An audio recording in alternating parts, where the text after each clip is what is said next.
Na današnjem kulinaričnem dogodku. Letos mineva 200 let od smrti Valentina Vodnika in 220 let od izida njegovih kuharskih bukev. Zato je Valentinu Vodniku posvečen tudi letošnji knjižni sejem. Faksimile knjige Kuharske buke s prevodom v sodobno slovenščino in z barvno prilogo je Celjska Mohorjeva družba natisnila že leta 2012. Sedaj pa bralcem ponujamo knjižni in kulinarični projekt, s katerim bomo skupaj z Valentinom Vodnikom sedli za mizo. Ob letošnjem Vodnikovem letu smo torej pri Celjski Mohorjevi družbi v sodelovanju s profesorjem dr. Janezom Bogatajem pripravili knjigo Leto okusov z Valentinom Vodnikom, 12 sodobnih menijev po kuharskih bukvah Valentina Vodnika. Sedaj bi prosila sodelavko Cvetko Rezar, če nakratko pove nekaj o Valentinu Vodniku. Preden torej bliže pogledamo samo knjigo, ki jo tokrat predstavljamo, je prav, da ob sklepu Vodnikovega leta spet malo ozavestimo, kdo je bil ta duhovnik, frančiškan in predvsem kakšen je pomen in vloga njegovega velikega dela za slovenstvo tudi v sodobnosti. Zagotovo ga lahko imamo za enega največjih kulturnikov na prehodu iz 18. v 19. stoletje.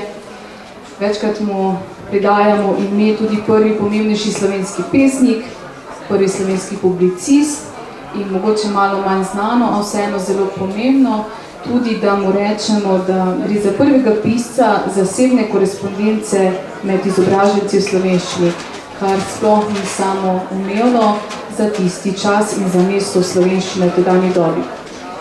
Bil je tudi pomemben pedagog in v tej vlogi je spet dosegel nekaj izjemnega za tisti čas, namreč da je slovenščina postala učni jezik. Imel je izreden občutek za slovenski jezik in bil eden izmed tistih, ki je takratno krajinščino, torej osrednji slovenski knjižni jezik tudi najbolje poznal, predvsem pa je v tej veliki skrbi za slovenščino postavil tudi temelje, kako naj se knjižni jezik razvija naprej. Kot pisca umetnostnih besedil ga imamo tudi za očeta slovenske proze, sicer pa velja za splošen jezikovni vzor, namreč res je zavedal estetskega vidika pisanja, imel tudi sam izreden čut za kulturo jezika. Za Mohorjevo danes je zelo pomembno, da je bil Vodnik tisti, ki je pravzaprav začel izdajati pratiko s poučnimi koledarskimi, razvedilnimi, krajšimi prispevki, preprostimi pesmimi in prozo, zabavno prozo in to poskuša Mohorjevo nadaljevati, torej to tradicijo tudi danes z družinsko pratiko. Vodnik velja tudi za pomembnega zbiratelja narodnega blaga, tako pesmi, pregovorov in drugih pomembnih stvari in kot zavzet, zavesten razsvetljenec, sicer v krščanskem duhu, si je veliko prizadeval za skrb, za duhovni blagor ljudi in torej se trudi v tej smeri, da bi bilo izobraževanje dostopno najširšim slojem. Če nakratko preletimo njegovo življenje in delo, lahko na začetku povem, rojen je bil torej v Zgornji Šiški, potem pa zelo kmalu odšel svojemu stricu, frančiškanu v Novo mesto, potem se začel šolati pri jezuitih, tudi vstopil k frančiškanom in pri frančiškanih študiral teologijo, filozofijo, postal duhovnik in deloval v krajih, recimo v Sori pri Medvodah, na Bledu, v Ribnici, na Koprivniku. Medtem je postal tudi eden najpomembnejših članov Zoisovega krožka in si zavzeto prizadeval za uresničevanje prirodnih, kulturnih in posvetnih načrtov. Bil tudi profesor na ljubljanski gimnaziji, poučeval zemljepis, zgodovino, verouk, latinščino in ob ustanovitvi Ilirskih provinc zasegel tudi zelo pomembno pri samem oblikovanju šolskega sistema. Namreč to, kar sem že prej rekla, v tem času je uspel torej francosko oblast prepričati, kako pomemben je slovenski jezik in tako dosegel, da je bila slovenščina uvedena kot učni jezik v osnovni šoli, tudi v gimnaziji. Potem pa je postal tudi ravnatelj gimnazije. Vendar se je žal njegova pot, življenjska pot je nekako začela toniti z vrnitvijo Ilirskih provinc Avstriji. Obtožen je bil frankofilstva, ob tem imamo verjetno spominu najprej pesem Ilirijo življeno in tako bil tudi označen za neprimernega pedagoga. Bil je prisilno upokojen in res je s tem na nek način tudi njegova življenjska pot tako počasi nazadovala. Umrl pa je leta, torej 8. januarja 1819 ob Capri. Ko govorimo o liku Valentina Vodnika, je zelo pomembno, da se zavedamo njegove vloge kot pesnika. Sicer ne govorimo o nekem izrednem pesniškem opusu, vendar je avtor prve slovenske samostojne pesniške zbirke Pesmi za pokušino. Kot druga pomembna vloga na tem področju je, da je sodeloval pri pripravi prve slovenske pesniške revije Pisanice, zagotovo pa je pri obeh teh zadevah v ozadju velik vpliv Žige Zoisa in samega Puhlina. Namreč ob tem ga je Zois pogosto nagovarjal, naj piše poezijo, ki bo v duhu razsvetljenskih idej ozaveščala najširši krog ljudi. Kot pesnik je tudi pridno zbiral ljudske pesmi, prevajal tuje, zlasti iz nemščine, pisal tudi prigodne pesmi, predvsem pa njegova poezija kaže ta jasen odmik od melanholije, bolj optimistični poeziji, zato ga imamo tudi za začetnika vitalistične poezije in zelo jasno odkriva to veselje do življenja. Nekoliko manj poznamo njegovo vlogo kot slovničarja. Pripravil pa je, lahko rečemo, prvo slovensko slovnico v slovenščini, ki velja tudi za prvi slovenski učbenik za pouk materinščine, torej pismenost ali gramatika za prve šole. V njej je zelo jasno strukturiral že jezikoslovno terminologijo, torej domače slovensko izrazi na področju jezikoslovja in velja to delo za poljudno obliko znanstvenega jezika jezikoslovja. Še manj verjetno poznamo njegovo vlogo kot slovaropisca. Njegov pomemben slovar je sicer ostal v rokopisu, vendar je zelo jasno nakazal smer kasnejšim slovaropiscem, namreč poznejši vse do prelomnega pleteršnika so črpali ravno iz te rokopisne zbirke Valentina Vodnika.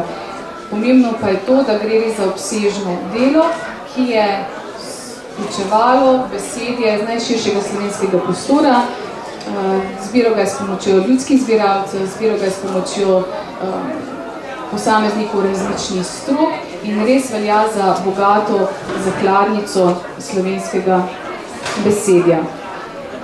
Namreč vsebuje številne strokovne izraze z področja kmetijstva, obrti, računstva, bančništva, trgovine, tudi jezikoslovja, medicine, geografije, zgodovine, meteorologije, prehrane, kot napriča knjiga, ki jo danes predstavljamo tudi z področja kulinarike. In zagotovo lahko rečemo, da je oral ledino na področju strokovnega slovaropisja, namreč delo je pripravil že na podlagi tudi nekih sodobnih slovaropisnih načel. Ob tej vlogi slovaropisa je treba omeniti tudi njegov velik prispevek razvoju slovenskega strokovnega izrazja, kot se pravkar omenil, je res vključil strokovno izraze z različnih strok in tudi sicer si zelo jasno zavzeto prizadeval, da bi Slovenci za različne stroke imeli svoje domače izrazje. Tega je zelo spretno vključeval tako v publicistiko, torej v ljubljanske novice, kot tudi v pratikarstvo, torej veliko in malo pratiko. V zadnjem spet eno veliko delo Žige Zoisa, ki ga je spodbujal, naj piše poljudne, izobraževalne prispevke z področja zemljepisa, geografije, mineralogije, geologije, astrologije, astronomije in še česa. To strokovno izrazi je tvoril tudi, ko je prevajal številna dela in objavljal strokovna besedila različnih zvrsti, priročnike, učbenike. Potem, ko je pripravil, kot sem že prej rekla, prvo slovensko kuharsko knjigo, kuharske bukve, ko je pripravil medicinski priročnik, ki velja za prvi tovrstni medicinski priročnik slovenščini, torej babištvo, tudi ko je pripravljal, prevajal prvi učbenik za domačo zgodovino in ko je pripravil prvi slovenski učbenik za poučevanje tujega jezika. Strokovno izraz je tudi spretno vpletal v pripravi abecednika, ko je pripravljal rokopisni učbenik za računstvo in v pripravi katekizma.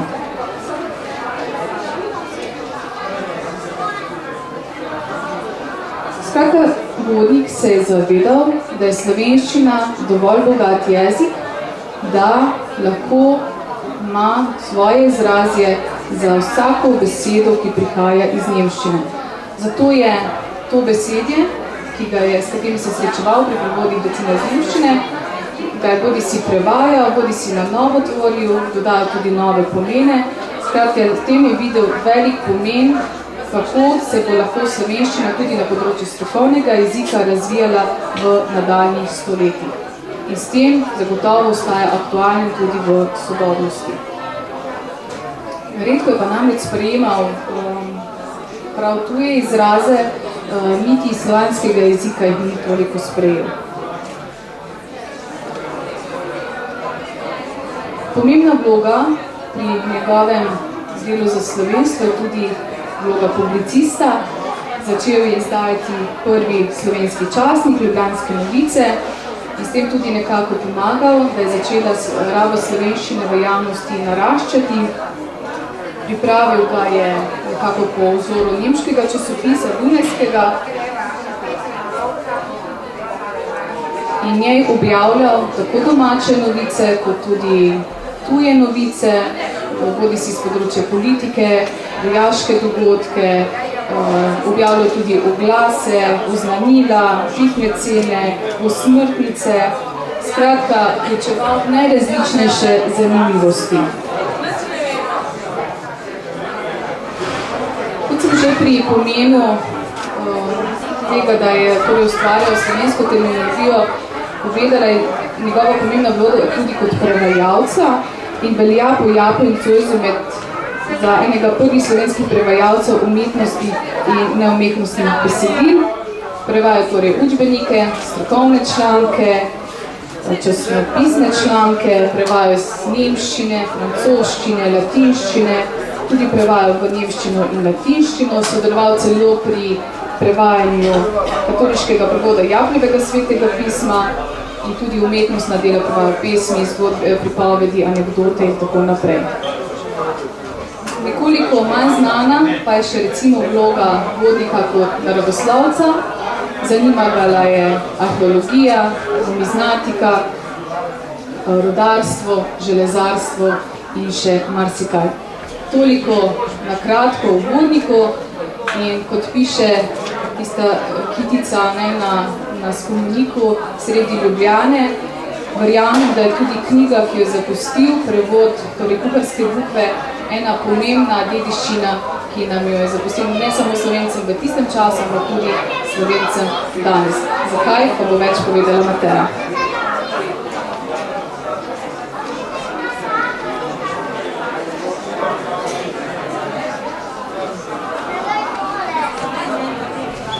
Kot sem omenila že prej, je avtor prevajalec knjige bil profesor dr. Janez Bogataj. Od leta 2011 upokojeni redni profesor na Filozofski fakulteti Univerze v Ljubljani ki se pri svojem raziskovalnem delu posveča predvsem vprašanjem kulturne dediščine in sodobnega načina življenja v slovenskem kulturnem prostoru. Kot avtor in soavtor je napisal preko 80 knjig, številne razprave, znanstvene, strokovne in poljubne članke, nekatere dela objavi tudi v tujih jezikih in pri založbah. Pomembni področji njegovega raziskovalnega dela pa sta kulinarika in gastronomija. Leta 2006 je skupaj s sodelavci pripravil strategijo gastronomije, ter določil 24 gastronomskih regij Slovenije, prejel pa je tudi red za zasluge Republike Slovenije.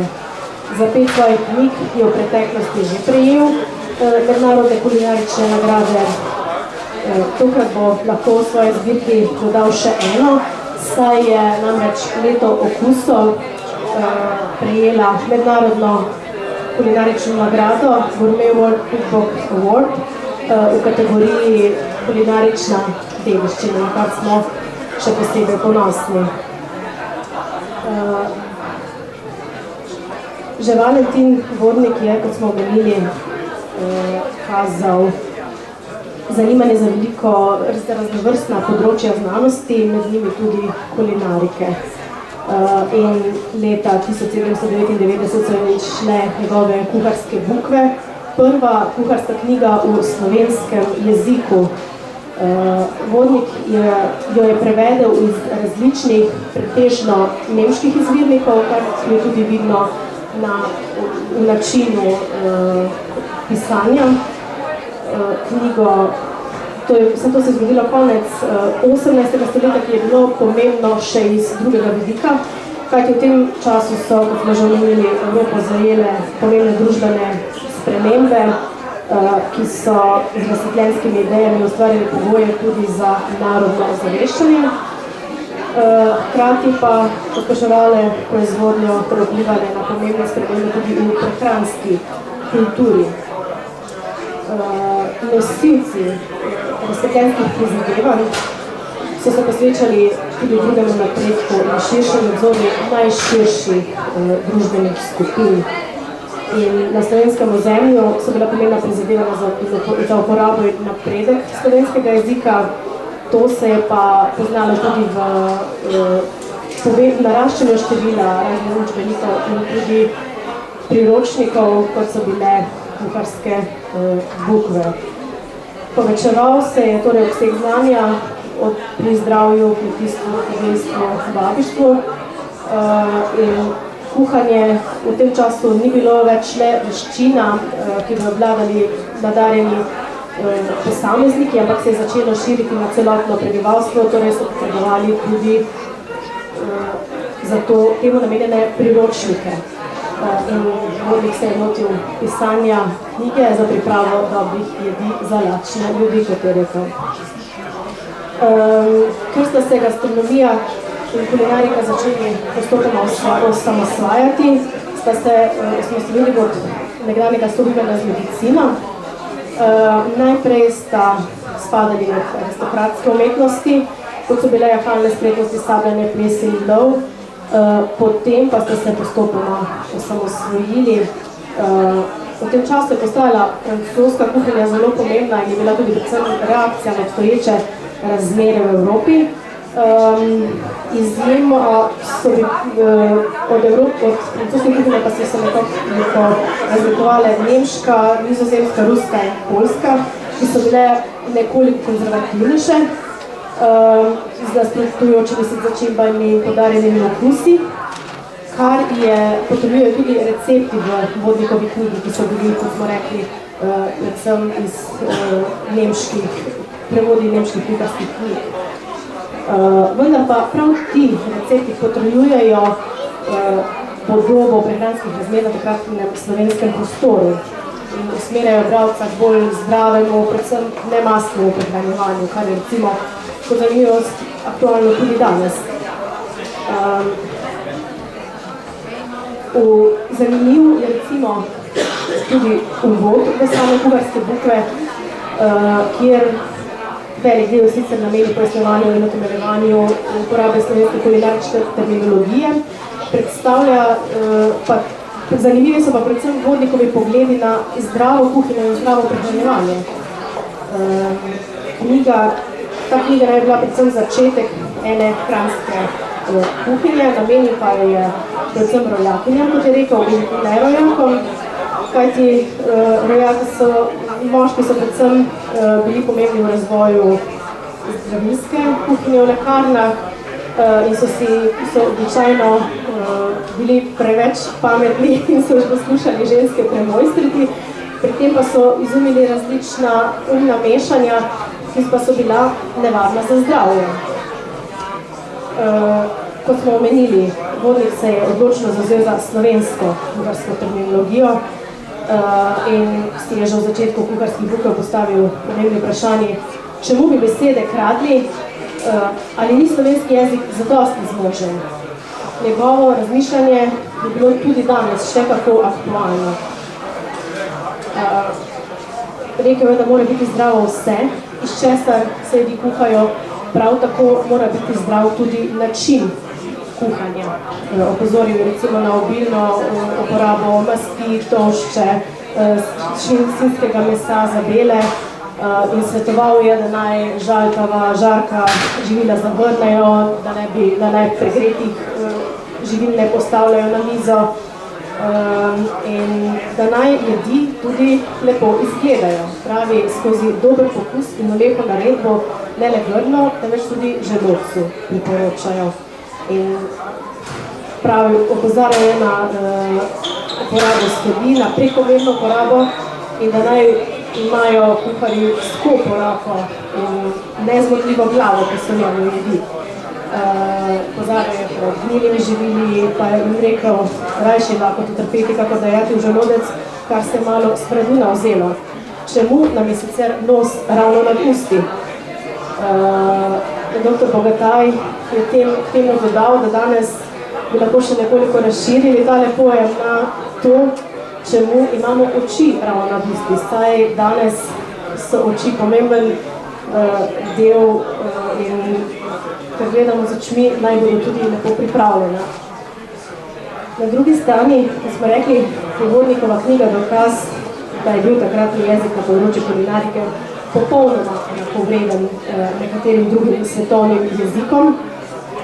Pri prevajanju nemščine je bil le pri nekaj primerih manj uspešen pri iskanju ustreznih izrazov, večinoma pa jih je našel.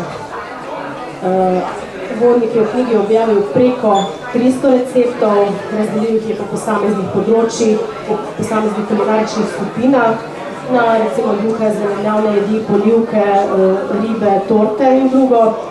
Največ receptov je namenjenih uporabi zelenjave, z najmanj pa so zastopani recimo narastki, purigi, paštete, sladko pecivo in pa enolončnice. Srednje je bil recimo samo en recept, saj so bile enolončnice takrat zelo pogosto na jedilnikih. Samo enkrat pa je med recepti omenjena potica in še to le kot primerjava, kot tehnologija priprave neke druge jedi, saj je bila tudi potica močno prisotna v praznični prehrani takratnega kmečkega in mestnega prebivalstva. Če se še enkrat vrnemo začetnemu recimo vprašanju, ali je prva kuharska knjiga v slovenskem jeziku uporabna tudi danes. Odgovor je vsekakor pritrdilen, prav tako kot druga, mogoče nekoliko redkejša pisna pričevanja, so vodnikove kuharske bukve lahko odličen priročnik za današnjo rabo, vendar ne le v smislu kulinaričnega muzeja, ampak kot izhodišče za sodobno interpretiranje objavljenih receptorjev. Prav to je bil tudi glavni razlog za pripravo pričujočega dela. Iz nabora receptov smo za vsak mesec v letu sestavili po en meni, ki ga sestavljajo po 4 jedi. Menije pa so pripravili odlični slovenski kuharski mojstri in tudi mojstrica. Pokazali so nam, v kolikšni meri jih motivirajo recepti z konca 18. stoletja. Če na kratko predstavim še mojstre, ki so sodelovali pri pripravi knjige. Za januar je pripravil jedi Luka Košir iz gostišča Grič. Gostišče Grič v gostišču Grič deluje od leta 2009 in razvija inovativno ustvarjalno kuhinjo z lokalnimi in regionalnimi živili. Samo gostišče pa ima to tradicijo že od leta 1993. Kuharski mojster Košir pa sodi med 5 najboljših slovenskih kuharjev. Za februar je jedi pripravil Roberto Gregorič iz Oštarije v Dolenjskih Toplicah. Za njegovo kuhinjo so značilna tudi prav tako izrazita lokalna in regionalna dolenjska živila, s katerimi ustvarja izjemne in okusne krožnike in sledi 4-letnim časom. Za marec je jedi pripravil Amel Balagič iz restauracije Grad Otočec. Sama restauracija razvaja goste že od leta 1959. Grajski kuharski mojster Amel Balagič pa svojo ekipo pripravlja izjemne jedi in kot značilno hišno sladico ponujajo otoško potico. Za april je pripravil recepte Leon Pintarič iz gostilne Rajh v Prekmurju. Gostilna Rajh pa velja za eno najboljših prekmurskih gostiln in tudi za eno od 10 najboljših slovenskih gostiln. Poleg značilnih prekmurskih jedi, ki jih ponujajo interpretirani na sodobne načine, vsekakor njegova kuhinja uporablja lokalna živila in pa sledi 4-letnim časom v uporabi kuhinje. Za maj je pripravil jedi Luka Jezeršek iz dvora Jezeršek iz Gornjega Brnika v Cerkljah na Gorenjskem. To je izrazito družinsko podjetje. Njegove temelje sta že začela postavljati njegov oče in mati, sedaj pa nadaljujejo njuni 4 sinovi, med njimi je Luka Jezeršek vodja in prvi kuharski mojster v samem podjetju. Za pričujočo publikacijo pa je pripravil jedi skupaj z Ano Šušteršič, ki je tudi kreativna vodja v Jezeršek gostinstvu. Za junij je pripravil jedi Tomaž Kavčič, ki sodi med izrazito eksperimentalne in inovativne kuharje. Deluje pa v gostilni pri Lojzetu na dvorcu Zemuno. Ima bogate gostinske korenine. V letu 2019 je bil uvrščen med 100 najboljših kuharskih mojstrov na svetu. Za julij je pripravil jedi Uroš Štefedin iz Vile Podvin, ki deluje na posestvu graščine Podvin iz 14. stoletja v Mošnjah pri Radovljici. V 60. letih 20. stoletja pa so na tem prostoru preuredili samo restauracijo in ji povrnili stari sloves. Od leta 2013, kar deluje na njej ta gospod Uroš Štefedin.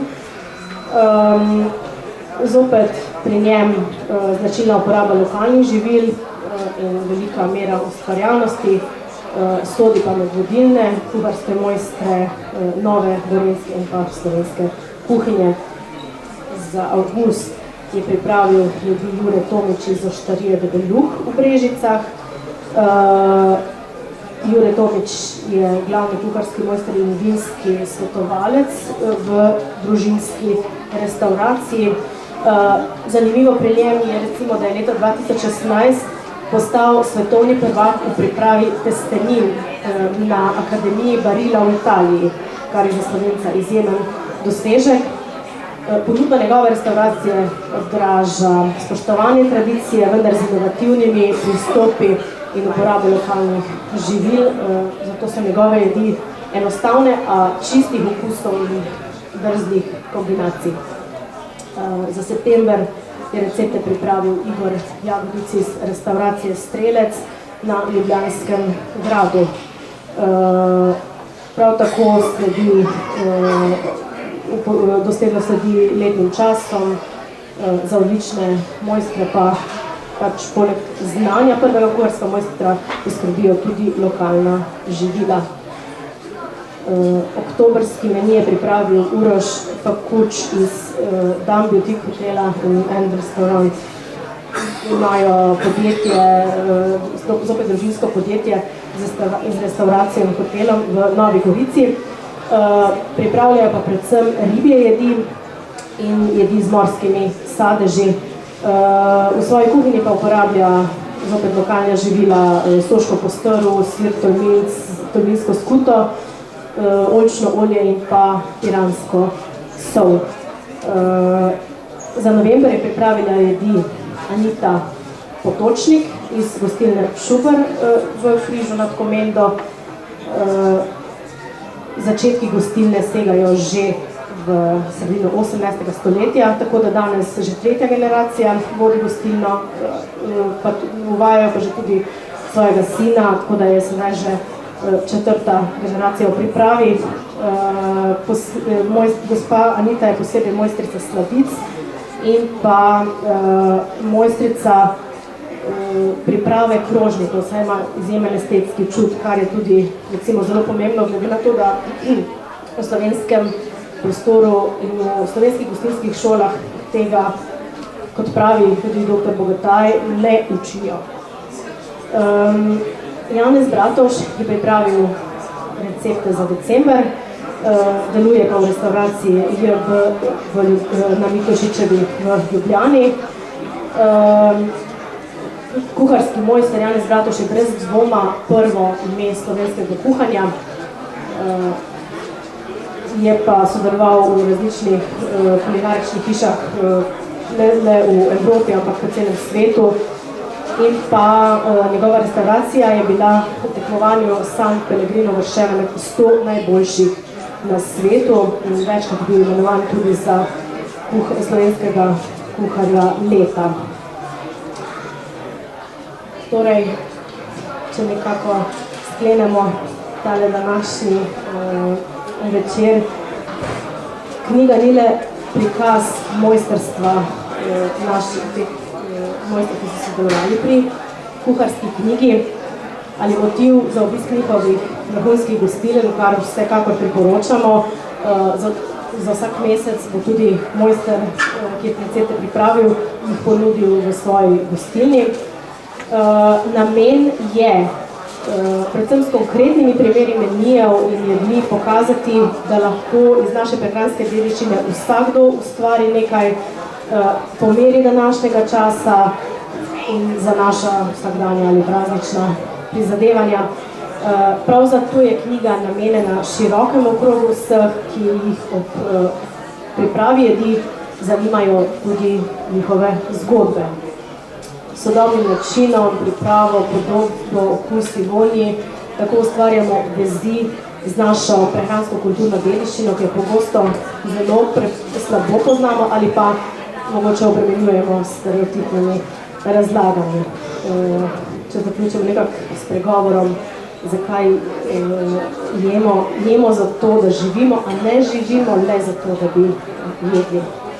Da pa tole predstavitev zaključimo v resnično kulinaričnem vzdušju.